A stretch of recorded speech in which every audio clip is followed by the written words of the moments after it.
Hey, really?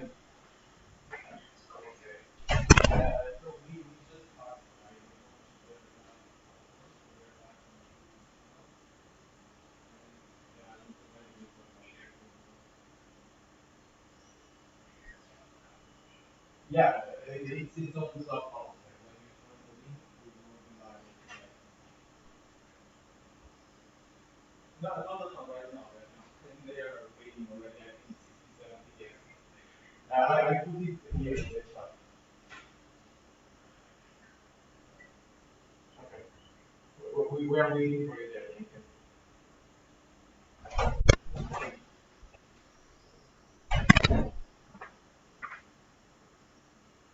Hi guys, thank you for joining. So I was just on a call with Nick. He's joining from Singapore. He will be here in probably 1 or 2 minutes. So please hang tight and thanks for being here.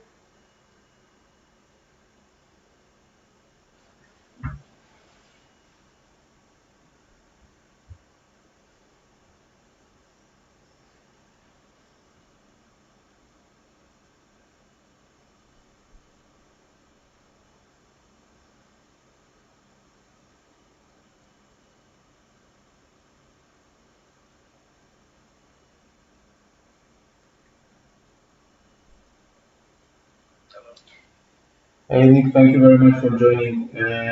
So let me introduce Mr. Spanos briefly. So Nick Spanos is the founder of Zap Protocol. He also founded the Bitcoin Center back in 2013, the first physical cryptocurrency exchange. It was located literally 100 feet from the New York Stock Exchange. Nick is also featured on the Netflix documentary Banking on Bitcoin. He is inventor of the multi-branch blockchain and blockchain voting. So besides that, he has kind of founded getaroom.com. That's Airbnb back in 1997. So thank you very much, Nick. We really appreciate your presence. So the floor is yours. Yeah, thanks for inviting me on. I met Dr. Suren in Armenia many years ago.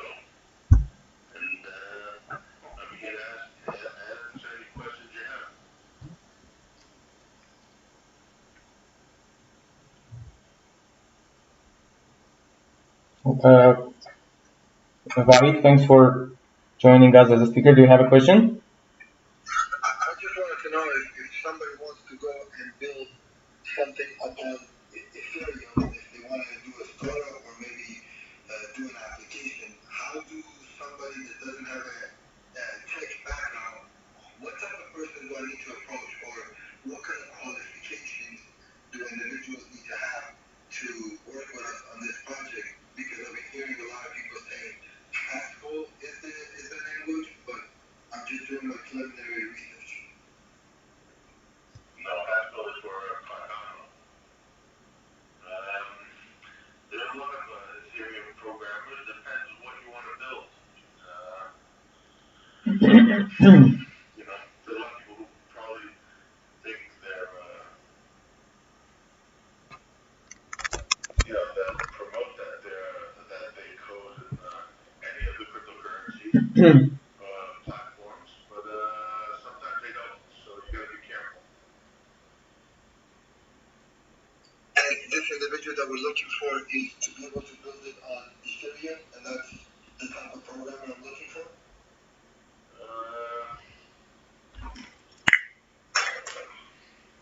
Yeah, I'm not a coder.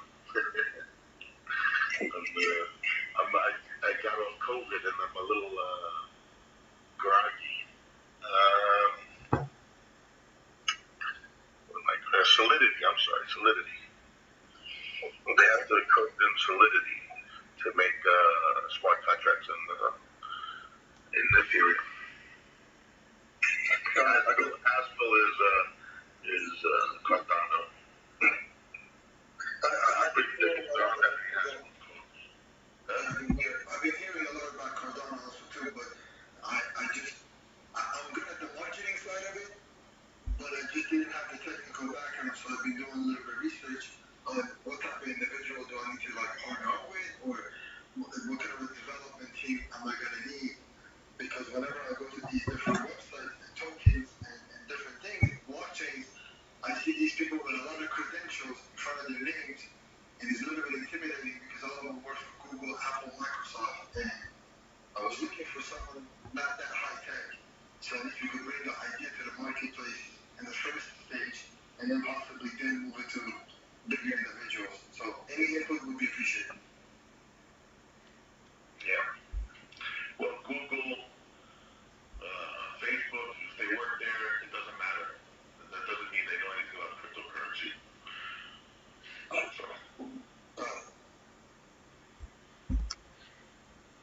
Thank you very much, White, for your question. Nick, we have also some sort of a Q&A discussion here. So the first topic there was how people own their data. So I kind of came up with some points that blockchain will drive the need for change. It helps us to get more access, like protection to our data, so that it's not sold through our third-party applications and other big businesses there. Would you like to go in this format? So I kind of set up the topic and we discuss around that idea. Sure. Okay, so what's your observation about how people own their data and how blockchain can help us in this process? Well, right now people don't really own their data. They use all the platforms that are out there. The platforms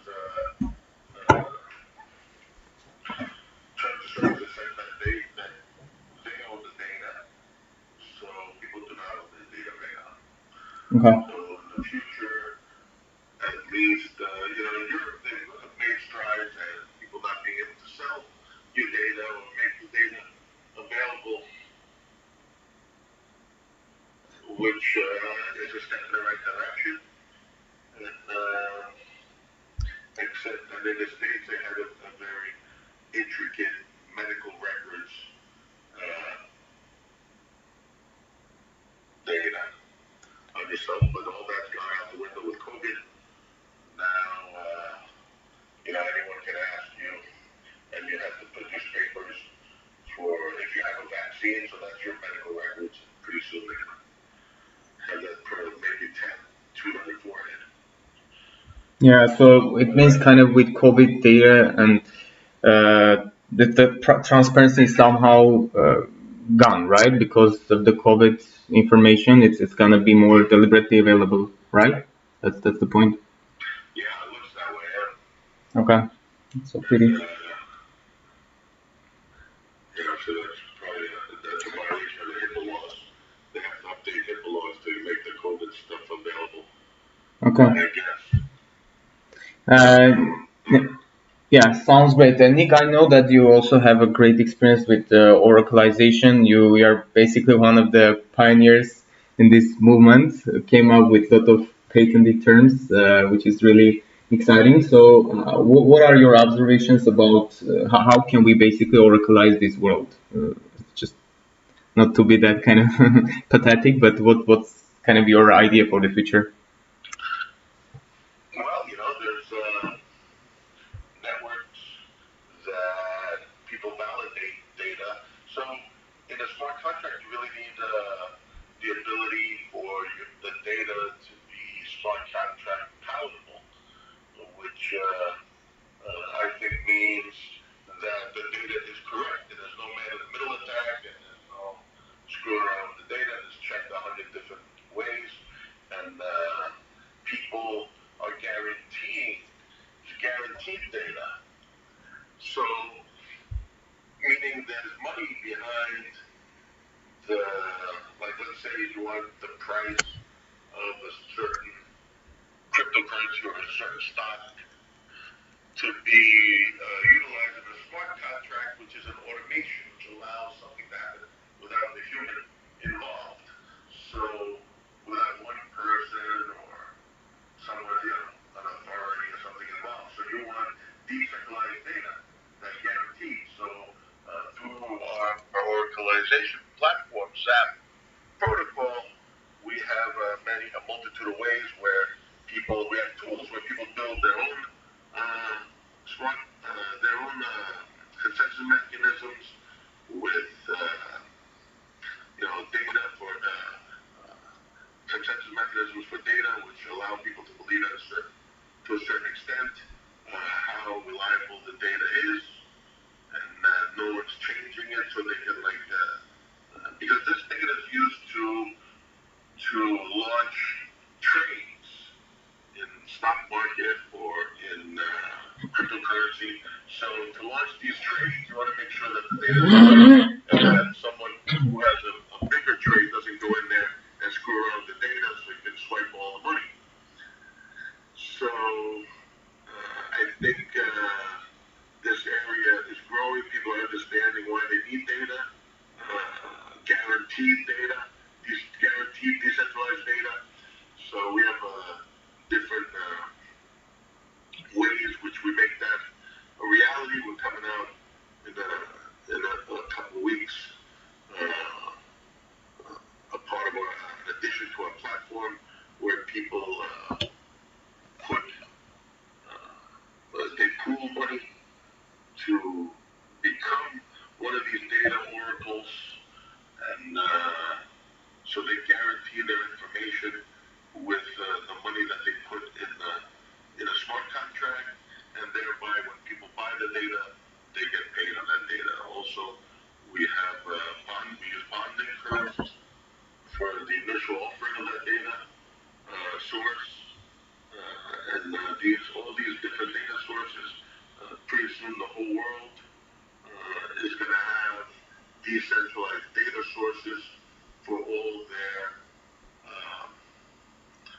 the different data, and people are going to get paid. Computers are going to pay each other for that data in the background, and all these things are going to happen effortlessly and seamlessly. You're not going to even notice it.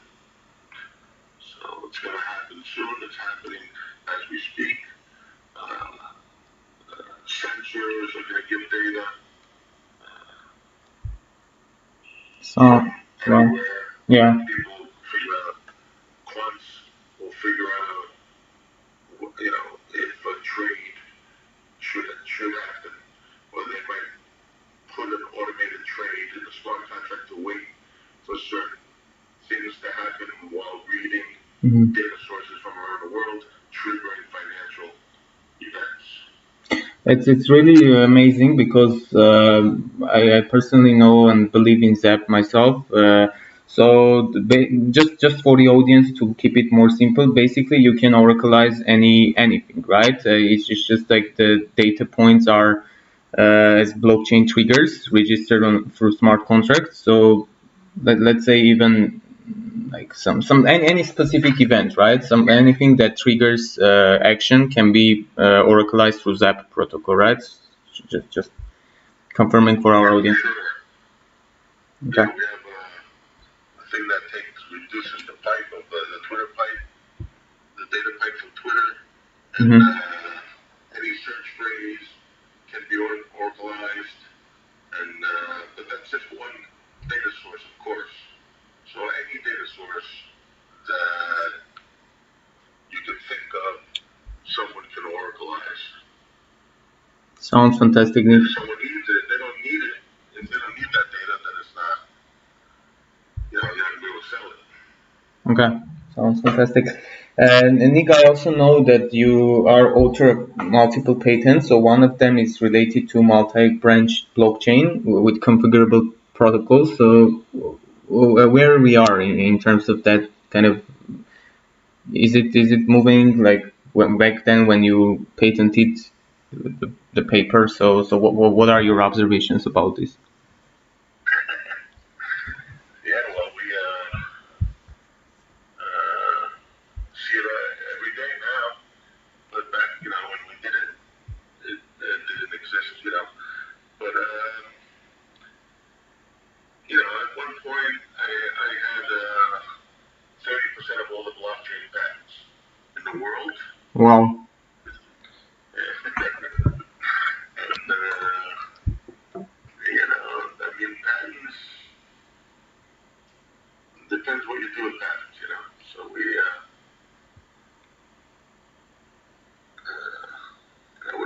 we're building it. We built things on there.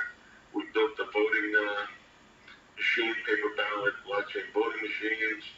We built a multitude of things on the foundation of the patent, and we keep building. And right now, we're even building. And I haven't told anybody, but we're building a quantum blockchain.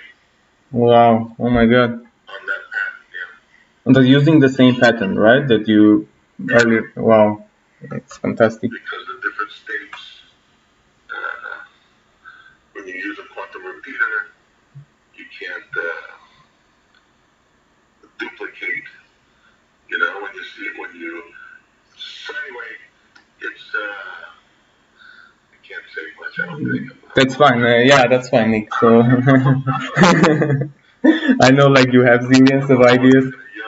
Yeah, yeah. And Nick, so basically, I think you applied in some places just as a pilot project as well, the blockchain voting system that you earlier mentioned. Would you like to share some thoughts about that as well? Like, is it the future? Like, are we going towards voting system using blockchain? Well, people don't understand that in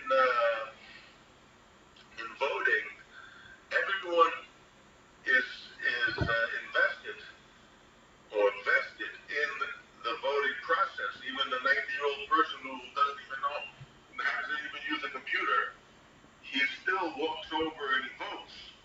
So you can't just say, "Oh, we're doing this and it's better."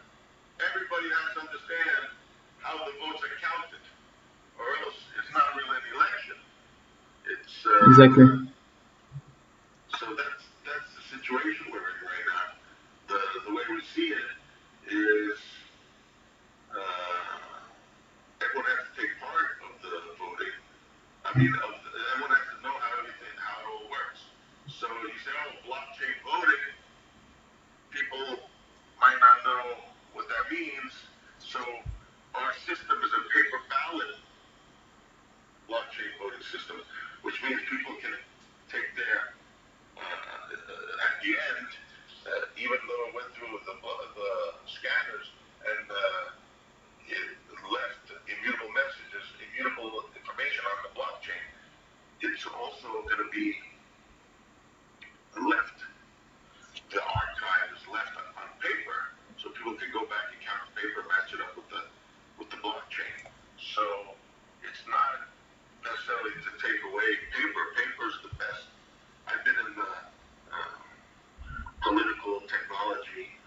since the 80s, and you can't get rid of paper. Everyone tries to get rid of paper, and then they go back to paper. Okay. Because at the end, the only thing that's real is that three-dimensional world object that is paper with the marking on it. So all these other people trying to sell some kind of a voting from your phone and all that. Yeah. Well, no one's going to believe the results of that, you know. But basically, the blockchain triggers the data from there, right? So it's transparent again. It's registered, so everyone can check like the process, right? So yeah. You can go on the blockchain and check all the paper. Amazing, yeah. Actually see the paper. Yeah, it's fantastic thing. So last topic that I had, like it's a really huge hype around it. So I know like again you are one of the early adopters of just NFT system and how it can be applied in the blockchain world. So share with us your thoughts, like your recent projects, maybe like what do you think where we are moving, and like what are the problems in this market and opportunities basically. Yeah.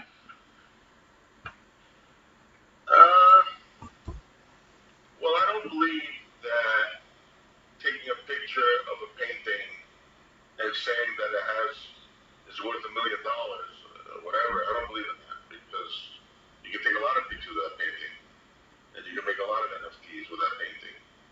So I think there has to be something extra, and so that's like a promenade. So if you want to pay $1 million for the promenades, go ahead, but that's not the way it works in the art world either. You don't pay $1 million for the provenance. So I think the value, let's say if it's only digital art, then it has some kind of value probably if it's only digital art. If it's only, but I believe that the NFTs are it's just the beginning use of NFTs. I think that more data, more ownership of real estate, something that you can't move. So if you're saying ownership of a painting, what if someone steals the painting or something? I mean, I don't know. The painting cannot be in one place in space and time. Is in one place, but you have to guarantee as the NFT seller that how are you going to guarantee that the thing's going to stay there? Interesting observation. I'm kind of building the virtual reality world with the NFT art and music. So I was also honestly thinking like how we can. The world is better. NFT world, is good, but not three-dimensional world. It's real estate because you can't move the real estate. Exactly. The real estate will stay where it was. You know what I mean? Yeah, sure. So if there's a way to make the real estate NFTs, which there is, then I believe in that. Okay, sounds great. Financial instruments, I believe like in your virtual world, I believe in it because it's all in the virtual world, so you can't mess with it. Okay. The other day I was reading the interesting observation from Peter Diamandis. He said, like, for example, there is an interior designer of the same house, and imagine the house is sold multiple times. So is it possible for the designer of that house kind of to sell NFT multiple times and just still get the royalty because basically he or she is the first-hand designer of that house, kind of a apartment building. Like it was interesting to me. Just the design? Yeah, like the design. Yeah, designer of the house, the same kind of property house, but like he or she kind of has NFT and it's changing the hands. Like, will he or she still earn something out of it as NFT holder? Yeah, why not? Because people sell the same plans for houses over and over until the lumber yard. When you want to build a house, you went to a architect. He might have just pulled out some old plans, changed it a little bit.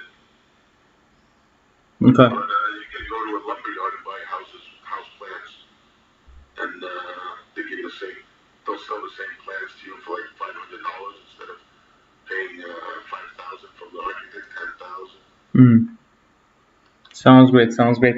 And then Nick, we have my close friend Mari joining us from Paris.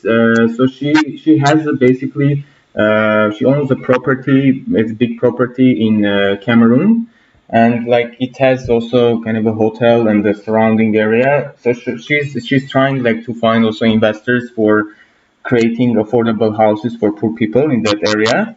So one of the ways she was thinking also how she can maybe use the same NFT or blockchain. Will it somehow support her project? With this saying, I would like Mari to introduce herself and add anything else that I'm missing or she has any question. Mari, would you like to introduce yourself? Yes, hello, Dr. Suren. Hello, Nick. I would just like to understand a little bit about how blockchain solutions can help improve business and social infrastructure in Africa. I would like to learn a bit more about it.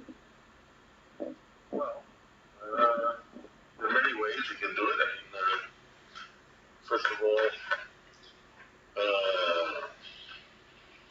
you saw how fast the M-Pesa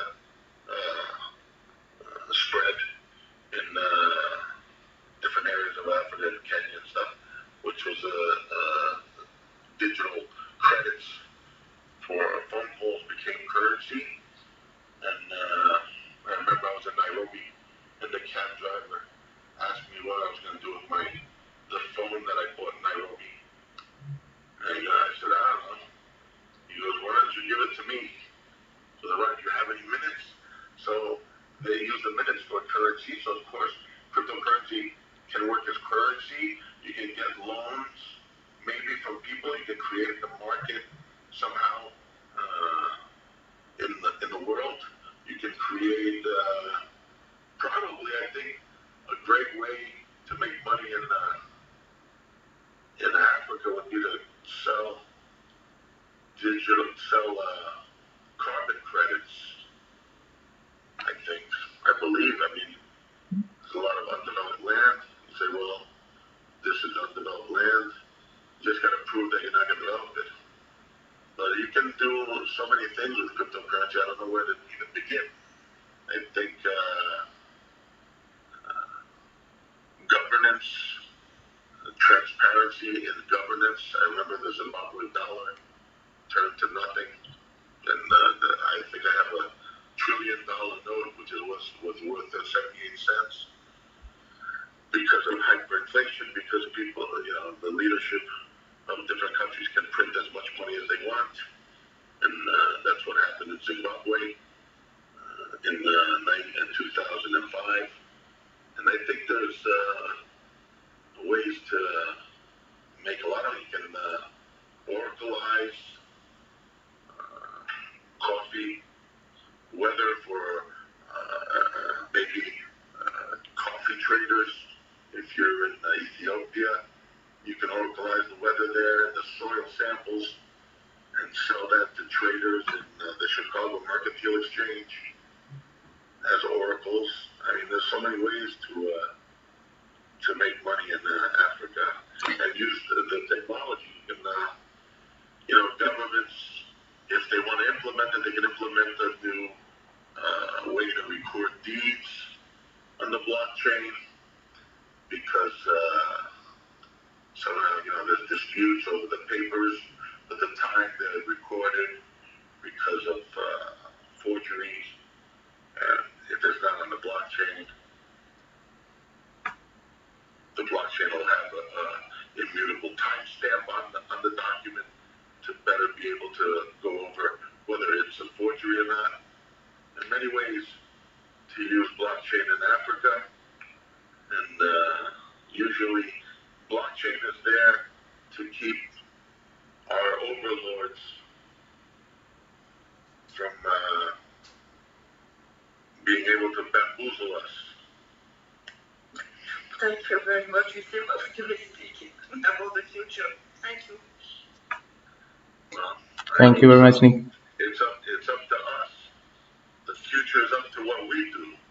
It's not the future depends on what we do individually, each and every one of us. Exactly. So do it? Who's gonna do it? The people who already have power, who are not honest players, and they want every breath. They want your last breath out of you. Nick, but just going back to the property NFTing, like for example, just to help somehow Mari, do you think there will be some global solutions that we can, let's say, do some pilot NFT project for one of her houses? I think it's something close to $10,000 one house. She's planning to do, I guess, 30 or 40 such houses in that land plot. It's like 4,500 square meters, like close to that. Do you think like it's something doable? We can try the pilot project. House is how big? Mark, how big is each house? The houses? Yeah. No, 100 meters square. No. Between 80 and 100 meters square for families. Okay. 80 to 100, Nick. And how do they make? Do they make revenue? They pay rent. The people they buy them. What happens? Yes, they're going. It's a charity. Oh, it's a mix of charity and rent. They have to pay the rent because they have to take care of the property. So it's a mix use anyway of charity and lower income people.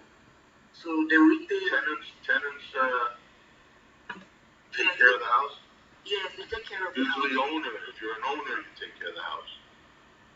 But they have to because since we tell them at the end the house will belong to them. So that's the thing. Oh. To make them pay the rent every month. Oh, nice. So how much rent can they afford?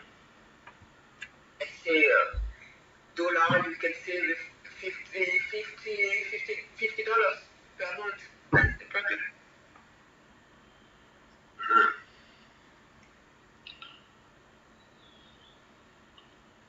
So you have a project, you want to build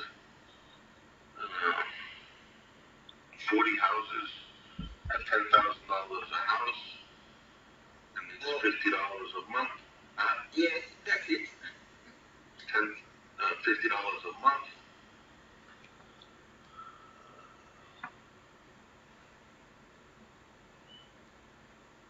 So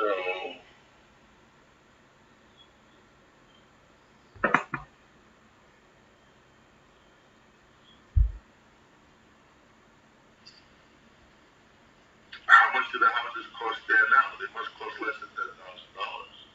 Yes, they cost less than $10,000 because they build it with chalk, with natural elements. There is eco-friendly houses, so it can cost 8,000. Let's say 8,000, six and $8,000.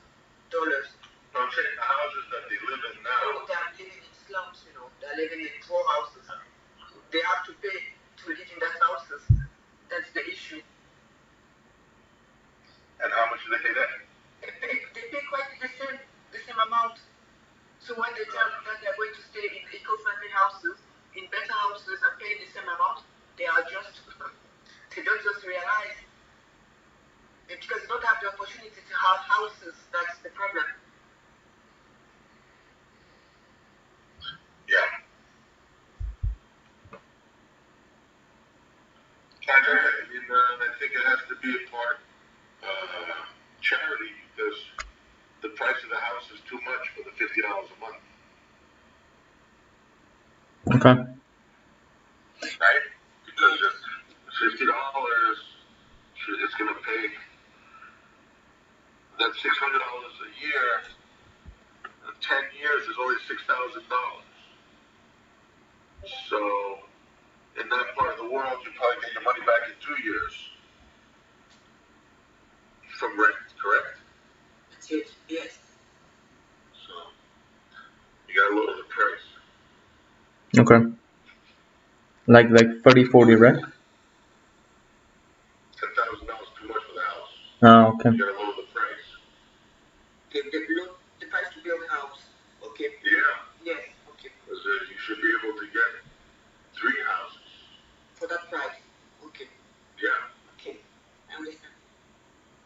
I will discuss with the constructor. Thank you very much, Nick, for your observation. Do you have a website? Yes, I have. Yes, I have my IG, my Instagram. She has a business plan as well, Nick. I can send you the PDF business plan. Send it to me. Sure. Thank you very much, Nick. We have. What area code is that? 419? The area, it's Cameroon. It's in Is that Cameroon. Yahoo Construction? Douala, the economic district of Cameroon, Nick. Douala district. Yes. Is that Mugu Construction? Mungo. Oh, you know Cameroon? It's Desert Construction. Mungu. Mungo. It's on the southwest of Cameroon where they speak English. The houses. Oh, Mungo, you know Mungo. Nick knows everything. Been around, Yeah, sure. Oh, yeah. Okay, you visited Cameroon? I've been, I think, almost everywhere, almost. Yeah, exactly. So we have Max joining us. I got robbed everywhere. Yeah, exactly. So Nick has traveled pretty much in every country, so he's well connected and he knows sort of information about each country. So Max Resnick just joined us. Max, do you have a question? Yeah, I work with Nick at Zap, and Awesome. I am also studying next year development economics at MIT. So I kind of have some background in both the crypto and the NFT and all that area, and also on the development side. And I think one of the areas that's really promising for distributed ledger technology and for like crypto technology for the developing world and for houses in particular is that a lot of areas, including the slums, are not very well mapped by existing address systems, and the blockchain is a great way to store that data in a way that's accessible to everybody, and that is like once you have that structure, you can more easily like deliver things to people, and you can more easily levy taxes as a state, which is like probably Nick would not think that's a good thing, but a lot of times it's like difficult for poor countries to levy taxes on people, and so they have a better way to track where people are living. They can have a better opportunity to levy those taxes as well.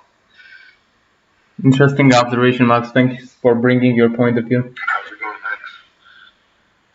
Good. I think, taxes, real estate taxes, I'm not sure. I think a use tax is better. If you're going to use the roads, I'm not sure. I know that I paid tens of millions of dollars in real estate taxes. And what have I got? I haven't got anything. Nothing. I just gotta pay for people to figure out how to tax them more. Yeah. Well, the problem with not having the real estate taxes and the property taxes and the income taxes is that the taxes get levied anyway. The government collects its money other ways, and it often comes in the form of like sales tax, tariffs, all of which are but that's a whole different story. I'm going back to John Locke, life, liberty, and property. Do you own the property or are you renting it from the government? You have to have something that you own. When you're old, you're not gonna have you might not have a revenue stream. They're gonna take your house because you didn't pay the taxes. So real estate taxes, I think, are against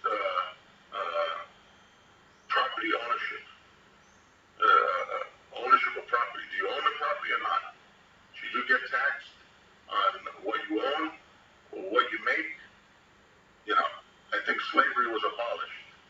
So I don't think you should get charged tax on what you own because you own it, and that's you got it. And are you renting from the government? I don't get it. I still have property from my grandmother in Greece because they didn't charge real estate taxes.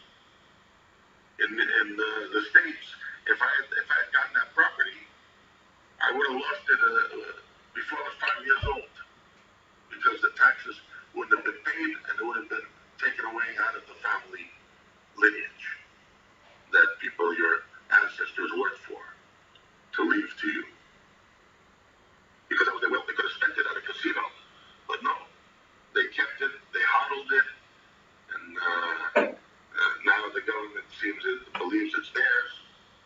what they want, and if it's an elected government, they just want to get reelected, so they'll burn your money so they can get reelected and be the queen of the ball in some Capitol building somewhere.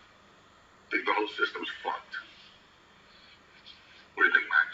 I mean, I think it depends on whether you take this view, like, the government is going to have to levy taxes anyway, and, like, there's no moral way to do it, because any... Use tax. If you're using a common area, they don't own the land, I thought you own the land. Who owns the land? I mean, like, I agree that there's, like, this moral argument for it, but then it's like, if you look at the other opportunities to levy taxes, they're all regression. Like, they're all regressive taxes, and those are not ideal for, like, if you're taking a social welfare approach, you're taxing basically poor people a higher percent of their income than rich people if you take value-added tax approach or a use tax approach or all these things. Well, the service should have a value in the marketplace. Shouldn't matter how much you have or how much each person has. I mean, this is also an interesting application of blockchain because, like, people will say libertarians want you to pay for roads, and before that sounded ridiculous, but now that we have blockchain and we have these, like, systems for tracking people and for managing payments easily, it actually makes sense to have a system that you could pay for which roads you use, and it would actually not be a prohibitive rate. Sure, and the portion of the road. In Miami, you see, if you pay an extra $1, you can go in the fast lane during rush hour. You notice that when you're in Miami, no? I did not go on the highway. So on the highway, That's pretty cool. they have 2 lanes that, during rush hour, you can't get anywhere in Miami. Between Miami and Fort Lauderdale, you can't travel at all. So they charge you with the Easy Pass using the RFID. If you go into the left 2 lanes, you can go into the left 2 lanes, but you get charged to go onto there's an on-ramp to another section of the highway that lets you go there, and then there's no traffic at all over there because the other people wanted to save the $1. So whatever, what can I tell you? Interesting. The law of the jungle, especially in Cameroon. That's true. Okay, very interesting discussion. Our dear audience, if any of you has any questions, so I'm happy to bring you up and yeah, please let's be more active. So any of our audience, okay? I have a question from Elvis. Elvis, go ahead. I'm here in the UK, so I guess time zones might be quite different.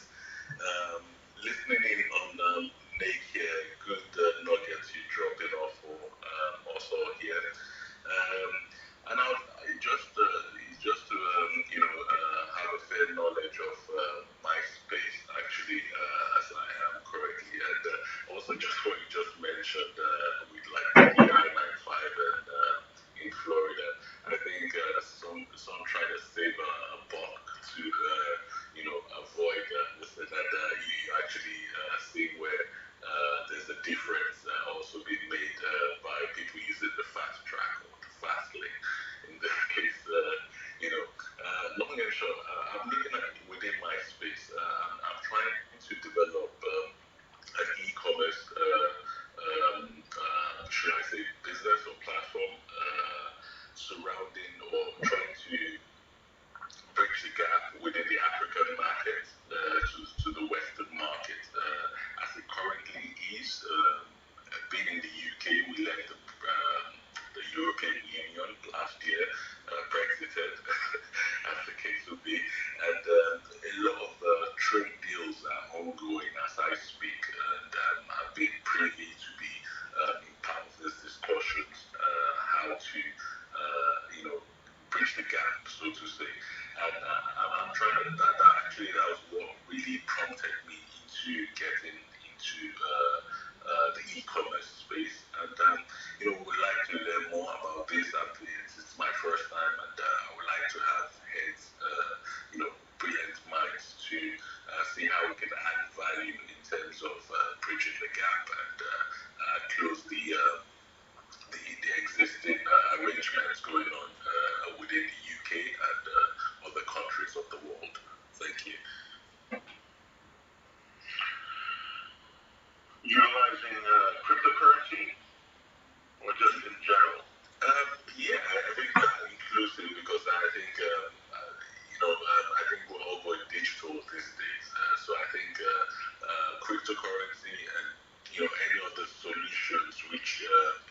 today's world makes value, if that makes sense. Anyway.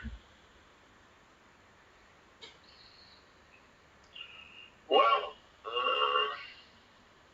you're saying the bridge between the UK and Africa? Yes, and well, the UK and the entire countries where the opportunities are seen, most especially Africa, because I'm seeing a lot of bulk orders coming in from Africa from vendors who wants to actually list on the or list their products in the UK market space, and otherwise also the US as well too. We're looking at people in the textile industry, the food industry, also art. Also, so I was speaking to a dear friend of mine, known for ages, and he's an artist, and we got talking. This was just within the weekend, and the momentum has started to show that placing your product or service in this digital space and adding value for it, either by the provider or the originator or vendor in this case. Well, of course, cryptocurrency makes that easier, and it's censorship resistant, of course, and you can move money for products much easier. Supply lines can be tracked, and payments can be distributed at different points of the supply line. There are many different ways you can use it. I mean, it's a wide open place. How much experience do you have with cryptocurrencies so far? In terms of experience, to be fair and honest, I only started getting, I only started trading, I think, April last year, if I'm correct.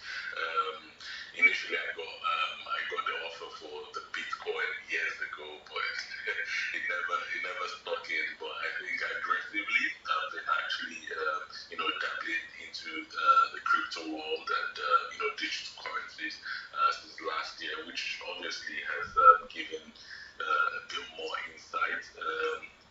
But the challenge, if I would use the term, which I'm originally from Nigeria. I moved back here years ago, and for example, a place like Nigeria, where I have most of my families and contacts and all. It's as you said, I laughed when you said that it's a jungle out there. The government in Nigeria has made it almost impossible for people to actually continue trading in crypto or actually accepting it for transactions. This went up, I think, early this year or thereabouts, and I think it's a major issue which most people who would want to actually transact using cryptocurrencies are having as a big issue. Yeah, well, it's not just Nigeria. Most central banks hate Bitcoin. I think the Nigerian central bank just now in March, right, like the 20th or something. Yes. Maybe the 25th or something. They said, they're trying to put the kibosh on the Bitcoin. They're trying to lower people's ability to use it for payments and stuff like that. So I think, that's going to come out of many central banks because that's their power. Their power is to create fake money, unlimited amounts of their own currency, and inflate it where people can't save their work. It's like trying to save your work in lettuce. It's very perishable, the lettuce, and it's going to rot. So the local currency is going to rot because it's endless. You can have as much, they make as much as they want.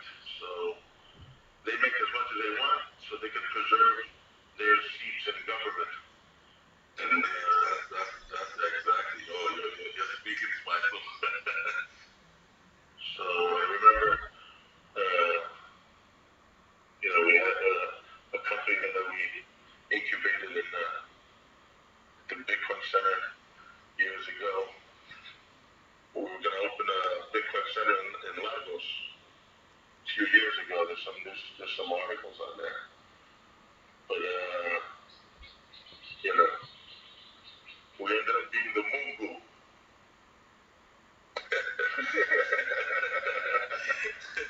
So Lagos does not have a Bitcoin center now because of that.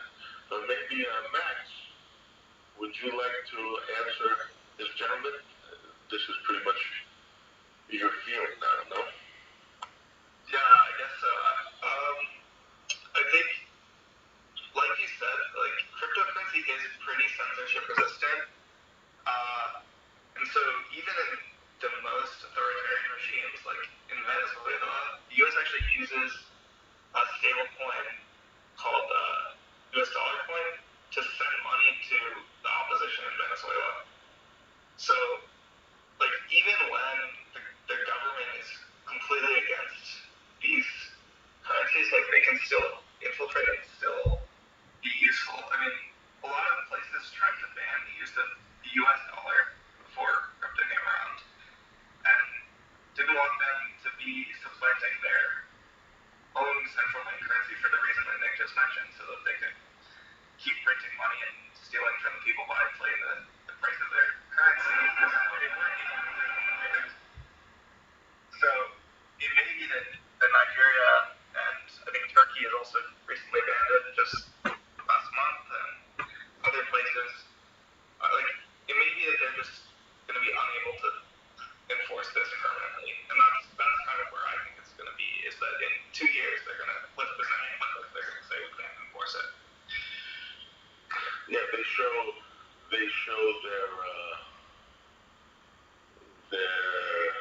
impotence by trying to enforce it, and then they can't. Then they show that they're weak, and once they realize that they're showing the world, they're showing their country that they're weak, hopefully they're smart enough to stop trying to censor it because they can't, and it shows how weak they are.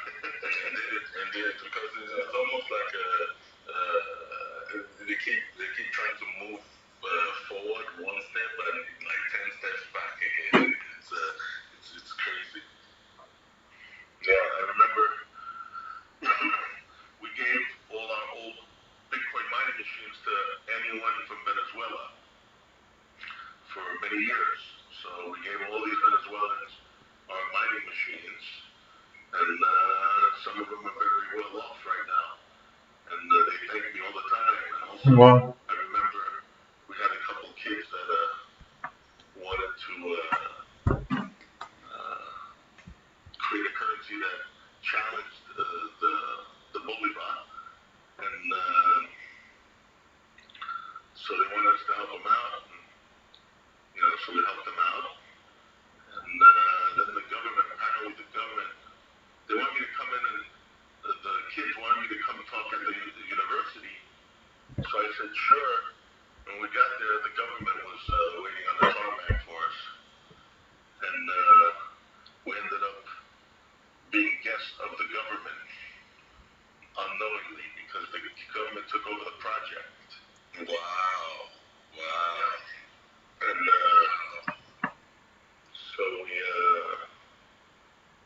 anyway, that's a long story. There's a newspaper article in the Times. The coder and the dictator. Yeah. There's like a lot of Venezuelan TV also has some shows about it, right? I think they started showing on their TV as well. Like the news went quite viral there. Yeah, I mean, he took over the project and apparently he turned it into the Petro. That's not my fault. Exactly. In the beginning, it was just these two kids that watched me give a speech. Yeah. And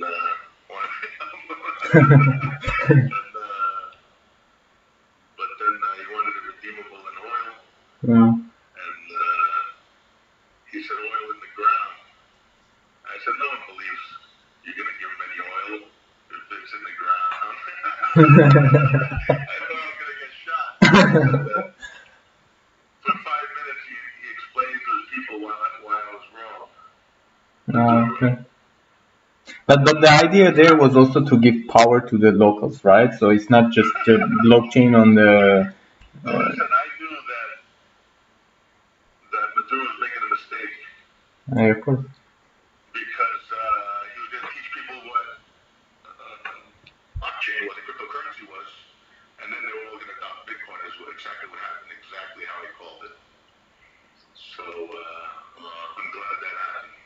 Okay. We have like 5 minutes left, so just last one or two questions. If anyone from our audience or speakers has any other questions, be happy to take those. And any other questions, guys?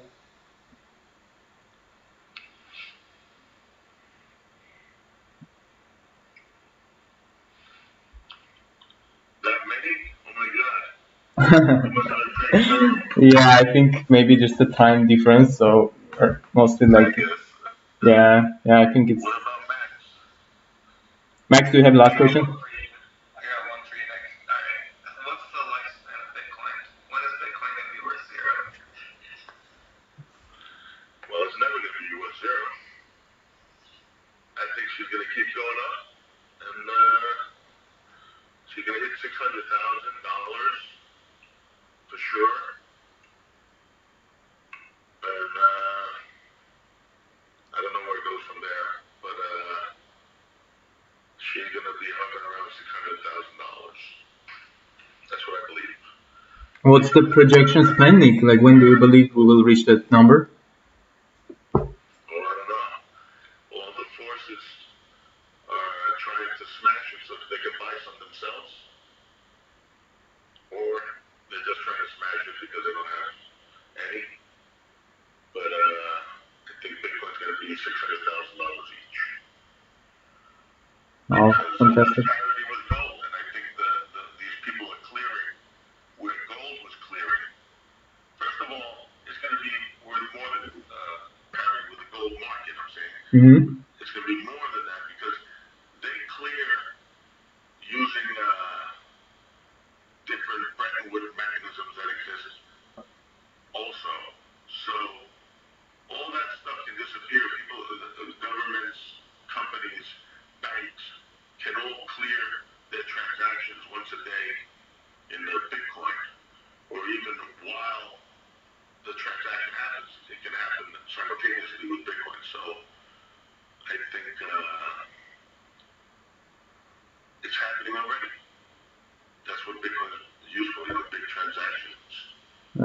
Nick, I also remember in one of your interviews you said like you brought this amazing example of gooses and geeses, like the Bitcoin and the related other cryptocurrencies that are built on around Bitcoin or like using similar technologies. So even if the price goes down or there's a like huge down and up, we still see the next kind of a 2.0, 3.0 of it because it grows exponentially, right? The other cryptocurrencies are coming around, so we need to consider the overall ecosystem, not just looking at Bitcoin price by itself, but other attached cryptocurrencies in the ecosystem as a whole, right? It's growing much faster than if we just look at Bitcoin separately, right? Yeah, I think, well, I believe it's all Bitcoin to me, but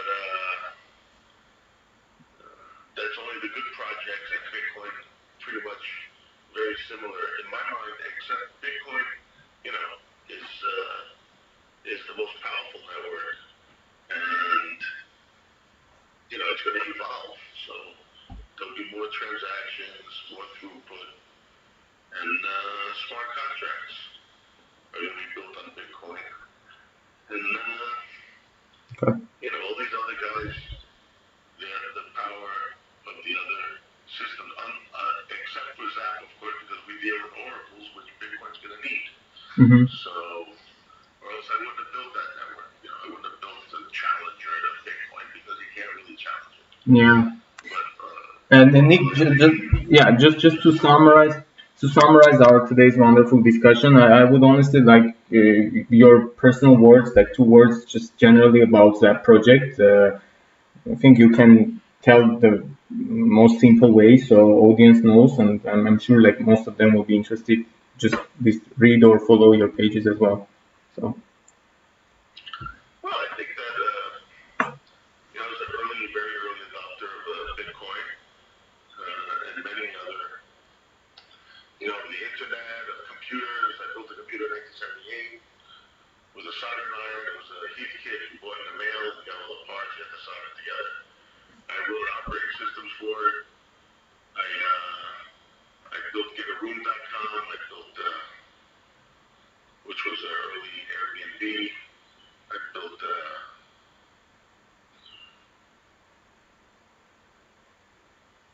someone dialed in while I was talking. And so I've been early. My whole life I've been early. And I know that Oraclization is the next step because the three-dimensional world has to interact with the financial world, which is, the blockchain. Exactly. Yeah. And that's why I believe the Oraclization is the next step in humanity's financial freedom, where they'll be able to interact seamlessly with many different aspects of the world, financial world. Fantastic. So, for example, if Elvis has some project like this same e-commerce or similar kind of trade project, he can go to the Zap website and kind of create a smart contract or project. Like, how can he simply utilize your platform if that's possible? The one for the houses? For e-commerce, like for UK and e-commerce. Yeah, I mean, you can go on Zap and make your own coin right now. Can you share me the link on LinkedIn? I just followed you on LinkedIn. Please, can you share if you don't mind, please?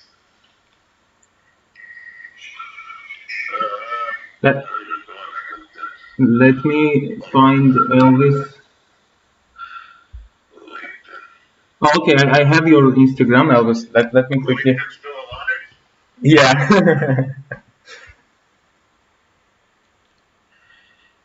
remember when it first came out, like another one.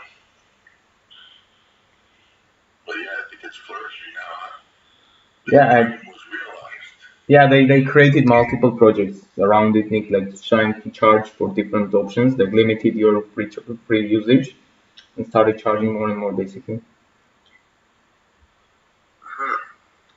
Oh wow, look at that. Got a lot of followers. Who showed up? It's zap.org, right, Nick? The website link. I'm dropping him on Instagram. I'm sending you a message on Instagram. I was. Okay, great. Yeah, I just dropped the link. Okay, then you can go on YouTube and learn how to make a token on there. It's pretty easy. Super. You can go in version 1. Awesome. You can use version 1 or version 2. Awesome. I think version 1 for the token generation is easier. Oh, great. So That makes awesome sense. great, got it. Literally have like because the e-commerce platform is called Oloja, so we can have an Oloja coin. Is that would that be the case? What? Like the platform, the trading platform, which I follow, is called Oloja, meaning the marketplace. So if we would like to make a coin out of that through your platform, can we get the coin named Oloja?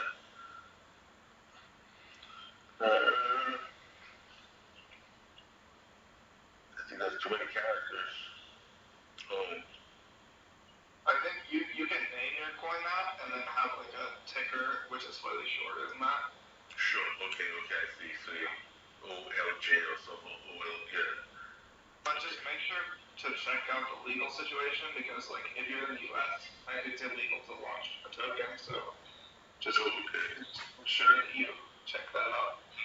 Well, okay, now in the UK anyway, so I'll also check that out. So I think that makes sense. Thank you very much, Elvis. So, Sneak, the same way Mari can also just when she checks like legal aspects, she can create for herself her project as well, right? Let's say each unit is worth some tokens, so she can utilize her project. Yeah, I think her project is. I understand her project more than Elvis's. But I think she has to.